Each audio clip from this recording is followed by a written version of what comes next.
سلام، خیلی خوش اومدیم به یک ویدیو دیگه با من سروم و امروز قراره که کنار هم یک چیزکیک باسکی شکلاتی داشته باشیم. همون دسر معروفی که رویه تورت و بافت کرمی داره.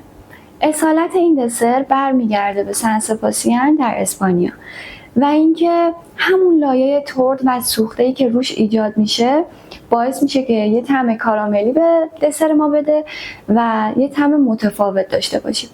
پس اگه دوست دارین که این چیزکیک خیلی خوشمزه رو درست بکنین تا آخر این ویدیو همراه من باشین. بچه‌ها برای شروع ابتدا قالبمون رو آماده میکنیم. قالب رو کاغذ روغنی میندازیم و میذاریم که آماده داشته باشیم. من کاغذ روغنی رو از قبل برش دادم و آماده هستش. بعد برای شروع، برای اینکه بخواین کاغذ روغنی رو بندازین، نیاز هستش که این کار رو انجام بدین.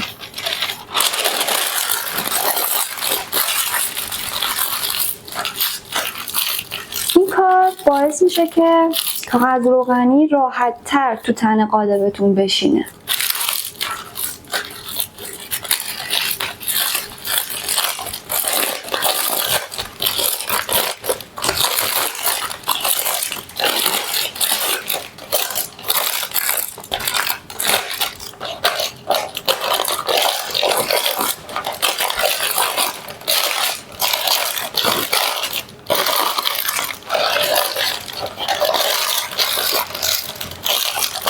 کناره ها رو هم به همین شکل جمع میکنیم.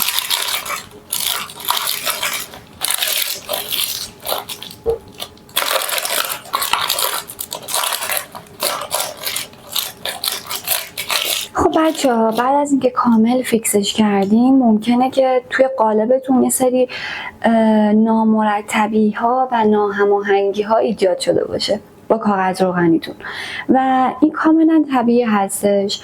بسیاری از چیزکیک ها یکی از زیباییشون همین نامرتب بودن کاغذ روغنی هستش که بهشون میدن. و اینکه اوکی، از قالبمون آماده شد، بریم برای شروع آماده سازی مواد چیزکیک. برای شروع ابتدا پنیرمون رو داخل ظرف مورد نظر میریزیم و شروع میکنیم پنیر رو با کمک یه لیسک بافتش رو کرمی تر میکنیم. شروع میکنیم این بافت قالبی که پنیر داشت رو باز میکنیم. برای اینکه راحت تر باشه بهتره که پنیرتون حداقل نیم ساعت قبل از شروع به کار توی دمای محیط قرار گرفته باشه. به این شکل وقتی به این بافت کاملا یک دست کرمی رسیدین کافیه.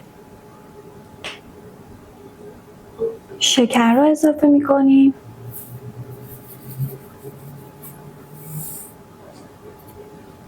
وانیل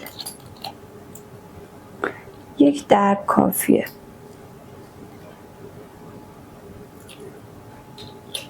یکم دوباره پنیر رو با شکر و وانیل که اضافه کردیم مخلوط میکنیم.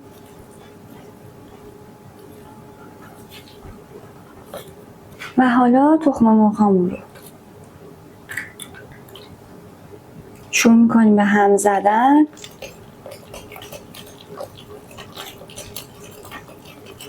بعد از اینکه تخم مرغی که اضافه کردیم خوب مخلوط شد، تخم مرغ بعدی رو اضافه میکنیم.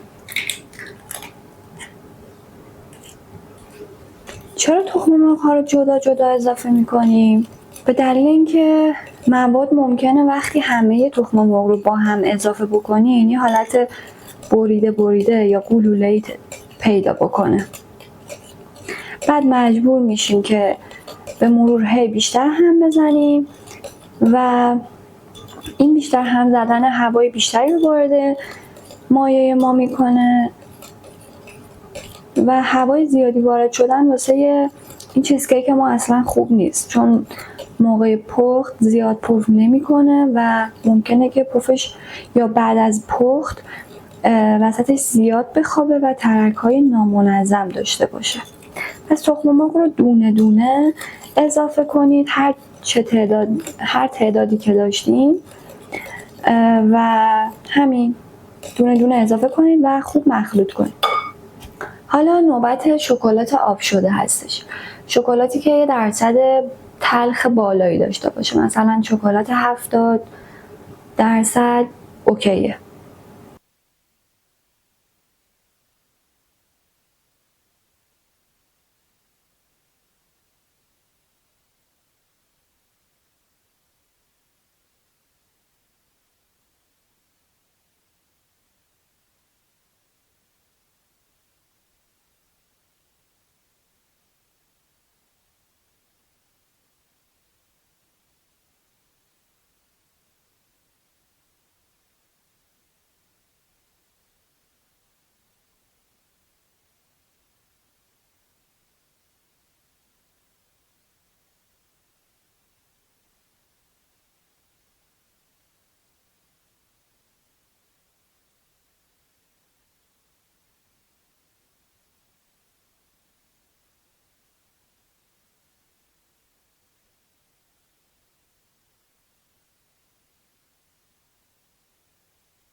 و الان نوبت اضافه کردن خامه هستش. خامه که میخوایم اضافه کنیم باید یه حالت روانطوری داشته باشه، نه خیلی سفت یخچالی باشه و نه خیلی توی دمای محیط مونده باشه که آب انداخته باشه و شل شده باشه. ولی یه خامه میخوام که روان باشه که به راحتی با مایه چیزکیکمون مخلوط بشه. ببینید منظور من تقریبا یه همچین بافتی هستش.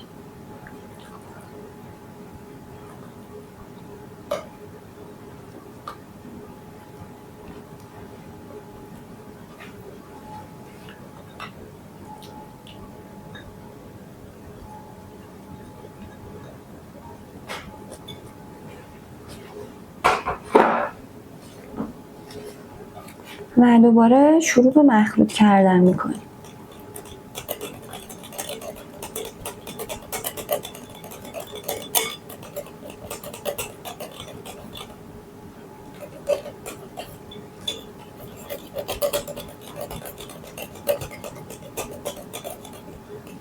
مایه چیزکیک ما آماده شد. ببینید بافت خیلی شل و سفتی نداره و ما همین بافت رو میخوایم. ما این بافت رو میخوایم.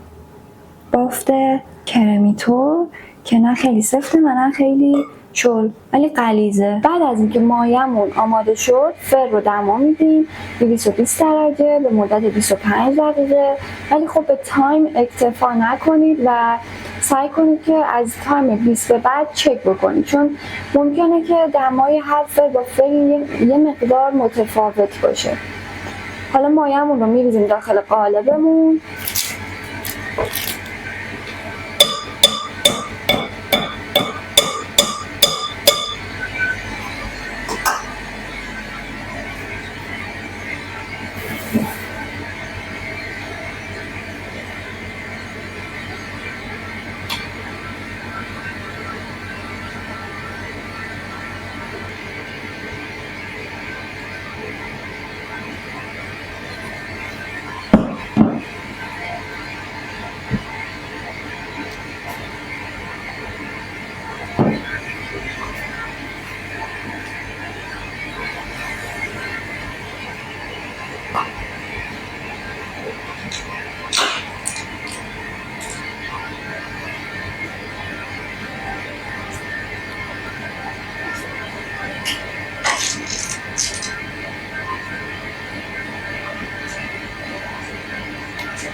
بعد از اینکه مواد رو ریختین لازم نیستش که با لیسک یا چیزی سطحش رو صاف بکنید، فقط یه چند بار بکوبین روی سطح کارتون، خودش صاف میشه و همچنین هوای اضافی هم خارج میشه.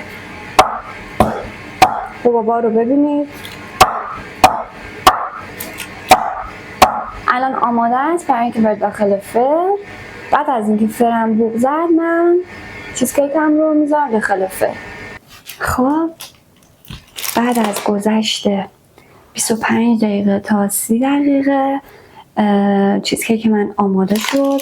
همینطور که میبینید حالت ژله‌ای داره و این باید حالت ژله‌ای داشته باشه. مغز وسط این شکاف یا ترکی که روش ایجاد شده نشون دهنده این هستش که خوب روی شکل گرفته. الان بعد از اینکه پخت انجام شد اجازه میدیم که ظرفمون کامل توی دمای محیط خنک بشه و بعد از اون 4 ساعت بدون اینکه روشو بپوشونیم اجازه میدیم که داخل یخچال استراحت داشته باشه. خب بچه‌ها بعد از اینکه کامل قالب من از دما افتاد اون رو انتقال شدم به یخچال. الان حدود 4.5 تا 5 ساعت هستش که توی یخچال هم استراحت کرده. اگه عجله ندارین میتونین یک شبانه روز بذارین داخل یخچال بمونه. پس حالا بریم بیاریمش بیرون که بافت داخلش رو هم به شما نشون بدم. به این شکل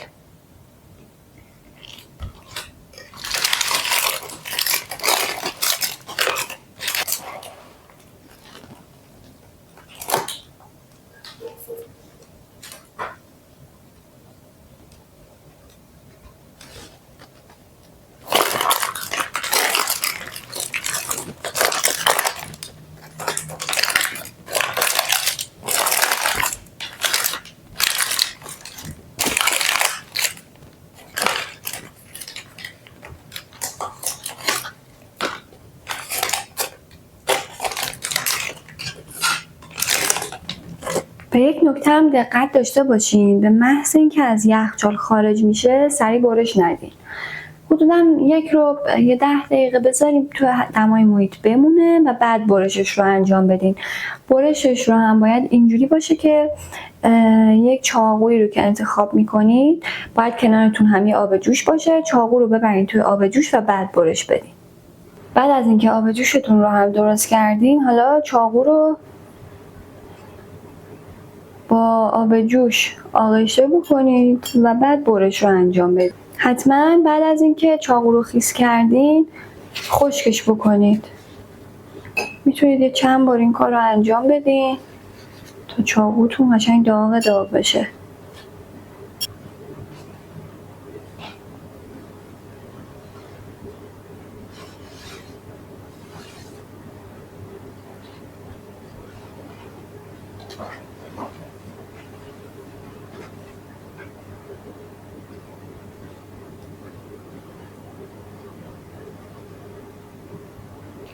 اینم از وسطش که حالت کرمیتور باید داشته باشه. اگه بیش از اندازه پخت رو انجام بدین دیگه وسطش این حالت کرمی رو نداره. پس دقت کنید که همون 25 دقیقه که بهتون گفتم رو بذارین بمونه. ولی اگه نسبت به دمای فرتون خیلی اطلاعات ندارین از دقیقه 20 به بعد مدام چک بکنید. اگر روی بسته شده بود کافیه. باید وقتی تکونش میدین یه حالت ژله‌ای داشته باشه و اون نشون دهنده اینه که چیزکیک شما آماده شده. زدی؟ آره پیشت زدی؟ آرش ترسیم که پیشت اینجوریه کاتش نمیدونم. حالا بیاین بافت داخلیش رو هم بهتون نشون بدم که باید به چه لطافتی باشه.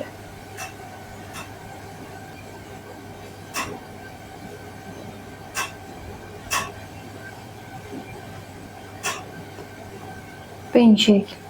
خب بچه ها چیزکیک باسکی شکلاتی ما هم آماده شد. امیدوارم که این ویدیو براتون مفید بوده باشه و این ویدیو رو دوست داشته باشین. اگر که این ویدیو براتون مفید بود این ویدیو رو لایک کنید و من رو سابسکرایب کنید و زنگوله پیج رو فعال کنید. به زودی توی ویدیوهای بعدی میبینمتون.